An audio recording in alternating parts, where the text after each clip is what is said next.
आई मालिनिया है कि पूछ लगना। दुर्गा मैया जी से बतिया है कि पूछ लगना। दुर्गा मैया जी से बतिया है कि पूछ लगना। घूमत घूमत होई गई ठीक दोपहरिया है कि कई न दे तू ना।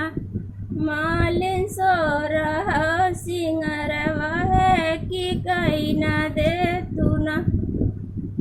मालिन सो रहा सिंगरवा है कि कई न दे तू ना। फूलवा ही चूनी चूनी गाजर बनवली है लगाई देहलीना। हे लगाई दिहलीना। देवी मैया के सनमा है लगाई दिहलीना। देवी मैया के सनमा है लगाई दिहलीना। तेही चढ़ी मैया कर 16 सिंगरवा है कि मनवा मोहना।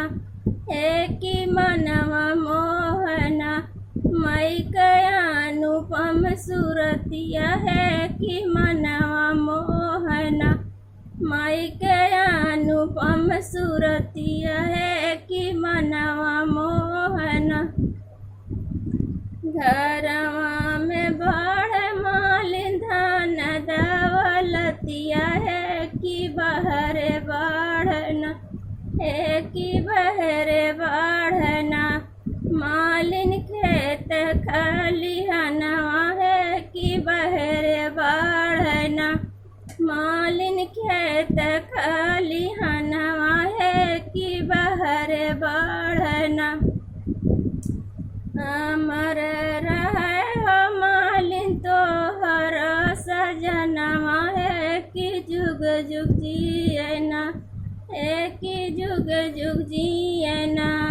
तोहरे गोदी के ललनवा है कि जुग जुग जियना। तुहरे गोदी के ललनवा है कि जुग जुग जियना। ऊंचे पहाड़वा से निकली देवी मैया है कि घूम लगिना। है कि घूम लगिना। मैया गाँवा की गलियाँ है कि घूम लगिना।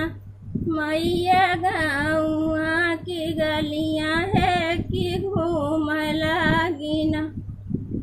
तो हेलो दोस्तों, ये देवी मैया का पचरा गीत कैसा लगेगा कमेंट में ज़रूर बताना।